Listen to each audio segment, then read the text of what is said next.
We are back with another episode of the Erectile Dysfunction Radio Podcast. We are joined by Ven Virah. Ven is a returning guest to our podcast. We last had him on about 2 years ago.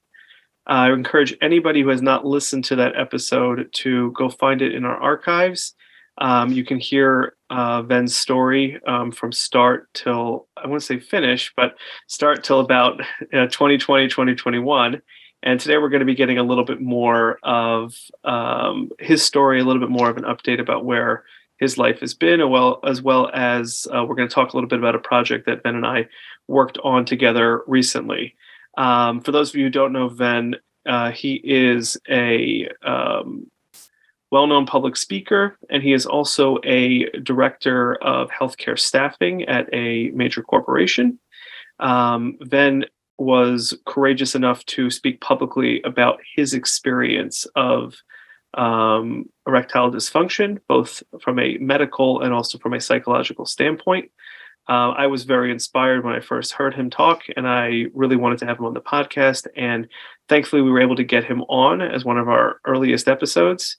And Ven and I have enjoyed a relationship since then. Ven is really a champion of helping to dispel some of the shame, some of the embarrassment that people have around what is a very common condition and an experience that many men are going to have over the lifespan. So without further ado, I want to just introduce our guest once again. Ven Virah, thank you so much for being with us today. Mark, thank you so much for the introduction.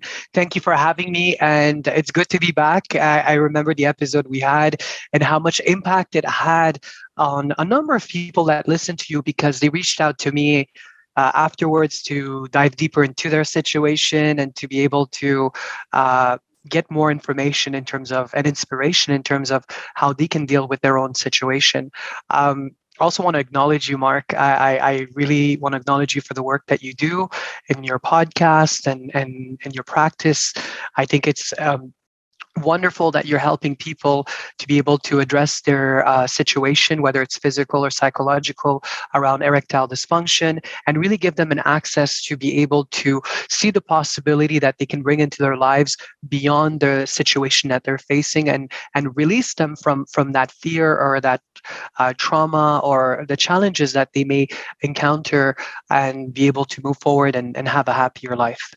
Yeah, and Ven, I appreciate your kind words as well, and I will just reemphasize something that I've shared with many people just in the course of me getting deeper and deeper into this work, which is when patients and people who have gone through this experience are able to come forward and talk about it. There's something very, very powerful about a shared experience, not coming from a professional as much as it is coming from somebody who's been through it, that is hard to give over anything which is as comparably powerful as that shared experience. So I really, really have tremendous amount of respect for people like yourself who come forward. But what I want to get towards, Ven, is I want to hear just a little bit about where life has taken you since we last had that podcast, probably around January or February of 2021.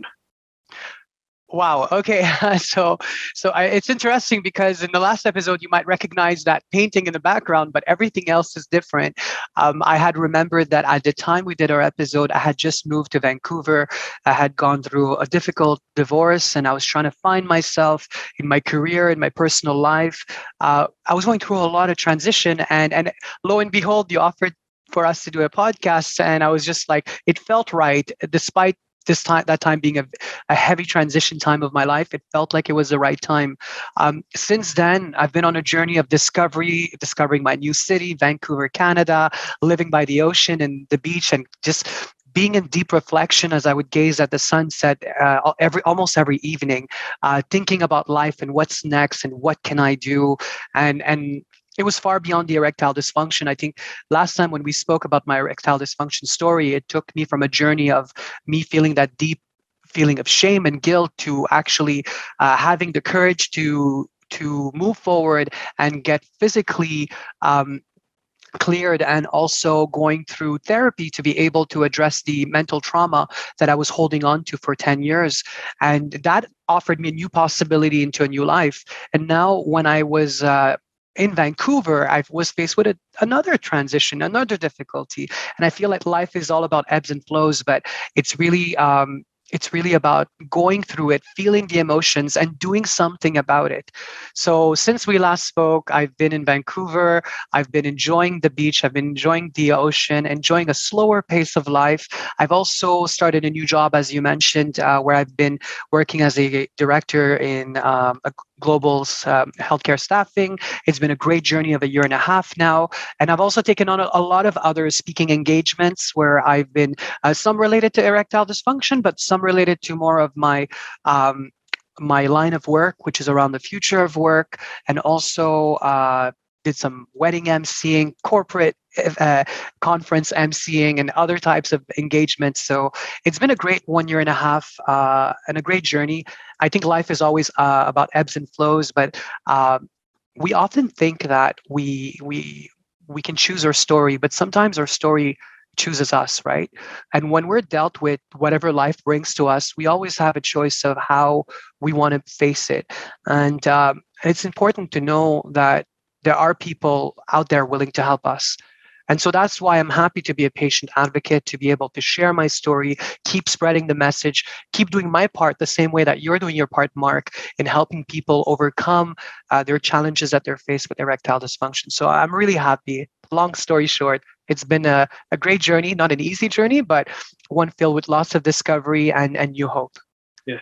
So then you mentioned that you went through a very difficult, challenging time period going through a divorce, which is for many people who have this experience, it is very, very difficult, very challenging. It also changes a lot about like the types of sexual activity that we're having with partners.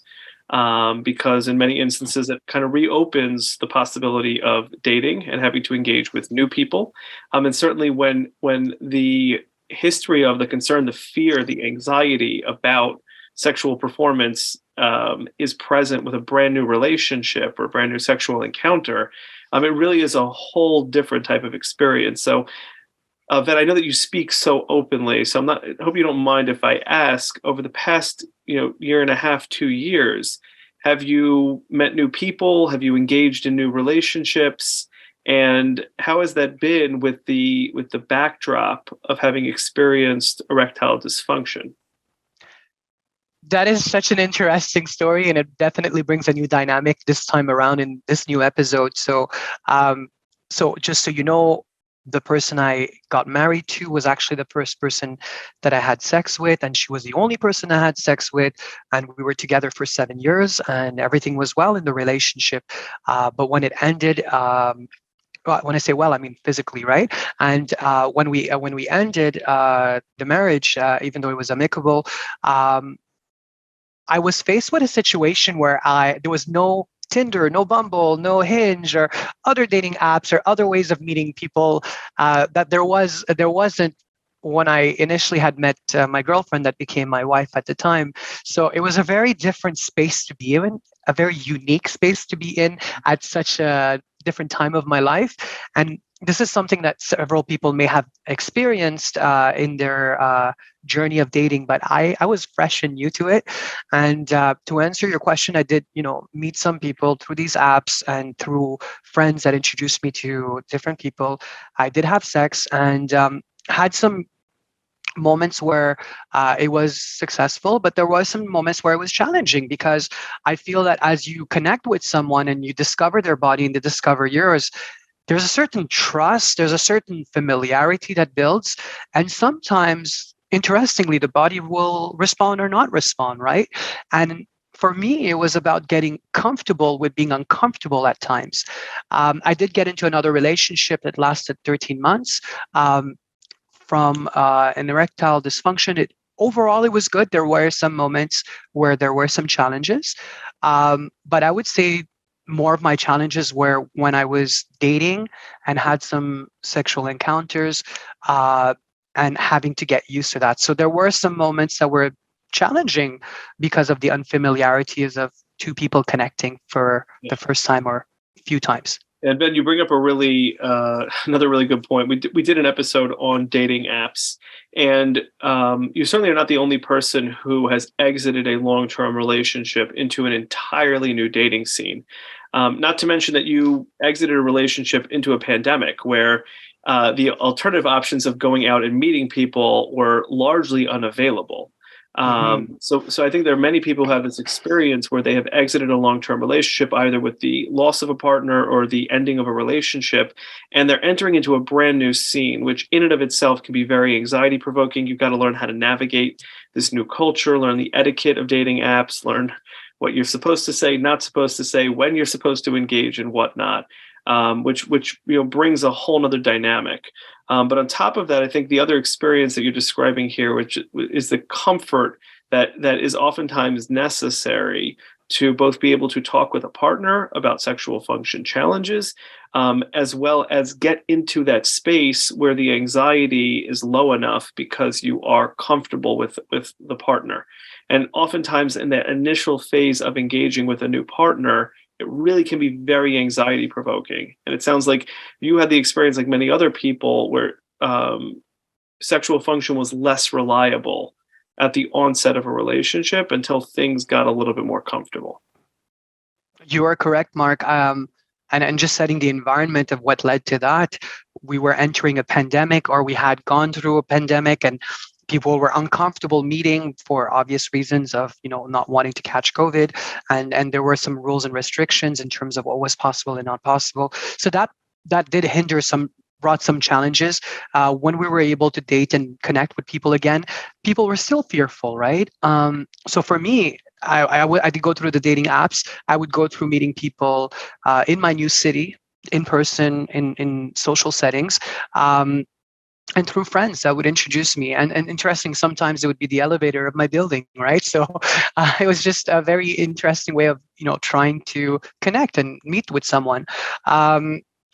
Yeah, I would say overall, there were some moments where it was difficult to engage sexually just because of the different dynamics at play. Like not knowing fully that person, or not having fully built that trust yet, or perhaps just a situation of COVID and having some fear and anxiety. And for me, we're talking about dating apps. It was so funny. I felt so clueless entering that world because and I felt like was I living under a rock this whole time? Because I didn't know terms like polyamorous, catfishing, ghosting. There was just some acronyms and different words, and I'm like, the number of times I had to Google stuff, it was just unbelievable. It's like learning another language. It was a different language for me, and people would ask me about certain preferences and all these things, and I'm like, can you speak English to me, because I don't know what's going on here, So it was just really interesting, but I was open to understanding the different realities of the world we live in, and how people date and how people connect, and just being open to it, because I know that I was not in that space for so many years.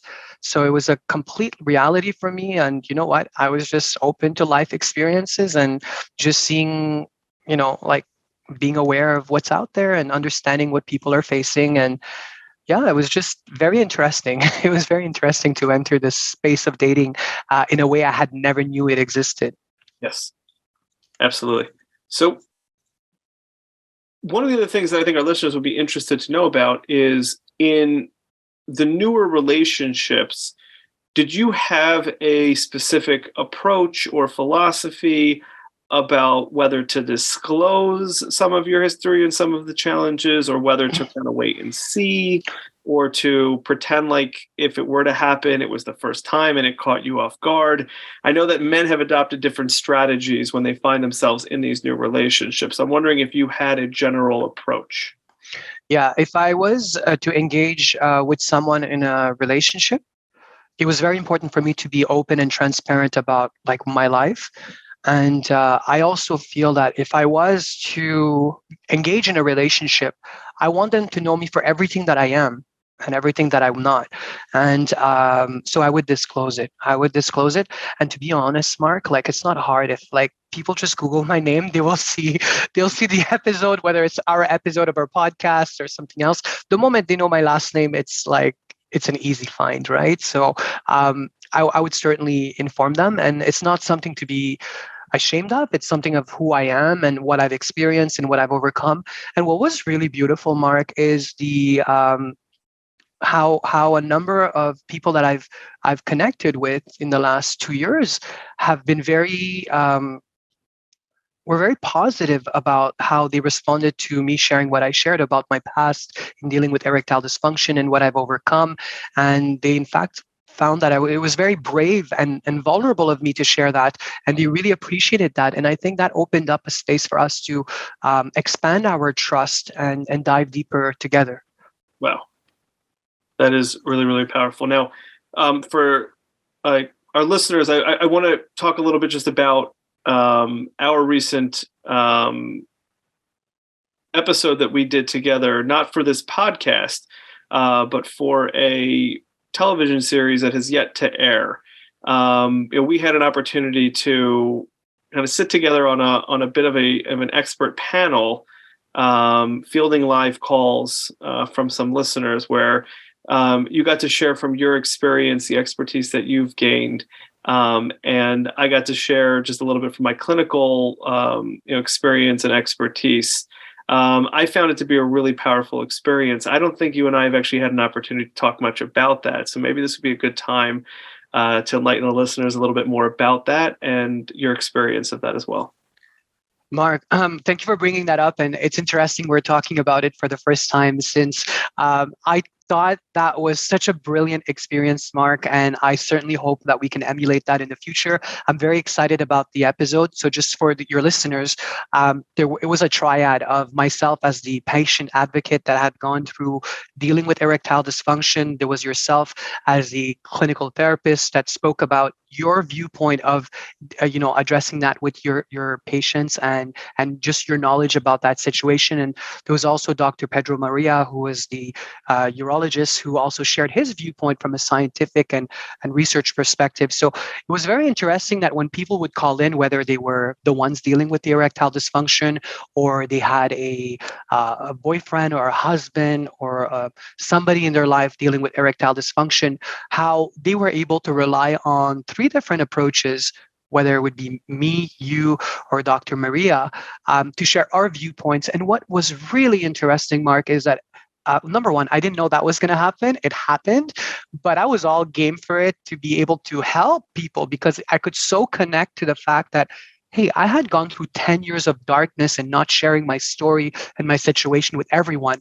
And if somebody has the courage to call and talk about that issue, I want to be there to help. And I knew you were there to help. And I knew Dr. Maria was there to help. What was amazing and so gratifying from that experience was to see everybody come on that call feeling a certain level of anxiety, worry, shame, guilt, but leaving the call feeling hopeful and feeling that there was a way to be able to address this, and just feeling so relieved in a sense to be able to address the erectile dysfunction challenge that they or people in their lives were facing. So it was so nice to see how people would enter and how they would leave each calls. And I'm very excited for the episode. I'm excited to see relive that again. But for me as a patient advocate, I felt very connected with people on the line having had gone through that situation and wanting to be a voice to help and support them. Yeah, I mean, I also was unaware that was going to be a part of what we were going to be doing together. Right. The live calls, it was initially also a little bit intimidating, but I think what was so beautiful about it, I agree, just the way there was like a trepidation that people had in their voice and anxiety when they first started talking. But as each of us were able to kind of weigh in and supportively share those calls, and each of us lent our expertise, you could feel the tension and the anxiety just decrease.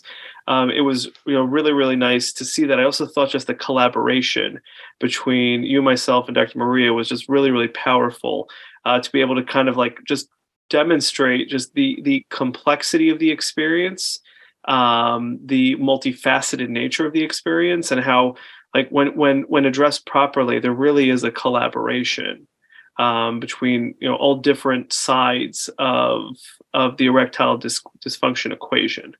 So it was really, I mean, meaningful just to be a part of that. But what, again, I really took away from was, I think, Ven, when you were speaking with those patients as they were calling in, there was just something about the connection that you were able to form with those people that I think really has played a huge role in helping to take down their anxiety, helping people to feel hopeful. It's one thing to hear it from, you know, the providers, which is, you know, myself and Dr. Maria. It's a totally different thing to hear it from somebody who's gone through it, from somebody who went through the work, going to therapy, you know, engaging with and building an effective medical team to be able to help them get from where they are to where they want to be. And it was just like so gratifying to both be in the middle of a TV set and having to be on, but also really being in the moment. Like, it was very, very genuine because it was real. It was all happening at, like, all at once. So I had to, like, you know, keep my posture and keep my posture, like, while really kind of taking in and watching these experiences unfold. So for me, it was really powerful, really meaningful. I'm also excited to see how this episode actually comes out when they do release it. But it was just a really, really unbelievable experience to be a part of. I echo everything you're saying, Mark, and the part I really connected to was how, you know, we were in this TV studio having this experience, but when they called and this was live, it was almost like I forgot where I was, and I just was a man on a mission. And my message was very simple. It was like they came in thinking there was no solution. And I'm like, look at look at my story, look what I've gone through. I'm telling you, as someone that has gone through what you're speaking about, that there is a way out. And you can also, like, overcome that and find your solution and be able to address this and not to feel that you can't speak about this, or you can't do, like, there's, like, I wanted them to know my message of hope and to know that it is possible. There are some solutions, and to really be out there and seeking that solution for them to have that access to care and be able to overcome their erectile dysfunction or help whoever in their lives were dealing with erectile dysfunction. It was in those moments I forgot where I was. I was just like, I need to help them, because I don't want another person waiting 10 years or 5 years or even 1 year or whatever time frame. I wanted them to address it. And I was just also very humbled by the fact that they dared to call in and reveal that they were going through what they were going through. And that to me was like, they took one step, I'm going to take 10 steps towards them and help them. Yeah. And you know, something I'll share with our listeners, because I don't think anybody else will see this or know this, but I will put this out there, that we actually had to stop the filming because I had a cell phone sitting next to me as the calls were coming in. And then we had taken enough calls, but the phone would not stop ringing. Right. And people were just calling in, and there was call waiting, and it kept going. And being there, being a part of that, it was, I think, so affirming to the work that I do, to the disclosures that you've made about yourself, putting yourself out there, because it is so powerful. There are so many people out there that feel alone, they feel isolated, they feel hopeless. And just seeing just the amount of calls that were coming through from, I think it was one post that was put on Facebook with the phone number for that cell phone, and it was just ringing off the hook. To me, it was an extremely affirming experience, that the work that you do, the work that I do in this space, is just so important and so valuable to people. So I'm really glad that we both had an opportunity to be a part of that. And I'm really glad that I'm able to get you back on the podcast for this episode. Mm-hmm. And it was so great to meet you in person as well, and just live that experience live in person. And I remember that that phone kept ringing, but we had to move on, right? So it really spoke to the work that we're doing and we get to do, right? So I'm just really grateful we got to live that experience, and I feel that hopefully that's just beginning of many more collaborations and opportunities to help more and more people. Yes. So lastly, Ven, to kind of sum up, if I had to ask you to give our listeners maybe like a message here about like the hope that you've been able to experience in your life and where you see the work that you've done taking you into the future, how would you put that into a sentence or two? I'm going to have a hard time putting this in a sentence or two, and I apologize, but I can relate to it as I skydived a few years ago, and 2-3 years ago. And there's so much fear in leading up to the jump and wanting to make that jump. And I get this. This is exactly the same feeling I felt when I was fearful of disclosing that I was dealing with erectile dysfunction. But the moment you go out there and you speak about it and you actually make that leap, it's beautiful. Like when I jumped and I did that, I skydived, the moment I jumped, all I could see was blue, like the blue water and the lakes and the green and nature, and feeling I'm part of this beautiful earth. And similarly with the erectile dysfunction, when I shared what I had gone through and I was able to disclose and get the help I needed and carry on till today and share my story, the beauty, the blue, the green, the fact that I'm part of a wider spectrum than myself and being able to grow from this experience, but also help and support and contribute is just a beautiful journey. So a lot of people, what I feel is that when you speak about what you're going through, you're giving permission to others to do the same. Yeah, that is really, really powerful, Ben. So once again, thank you so much for joining us for this episode. I will, put the link in to the episode that we did together for this television series as soon as it's out. And that way our listeners can not only get access to you and to this episode, but also should be able to see a little bit more of the work that we spoke about. And also one last plug in, maybe you can also share my TED Talk. I think last I checked, it was at 120,000. It's nice. It's still it's still out it's there. Still going. It's still out there. It's still going. People are like, so yes. I think there's some inspiration there too, right? Yes. So we'll share the link to that as well. Sounds great. Thank you, Mark. Okay. All right. Be well then.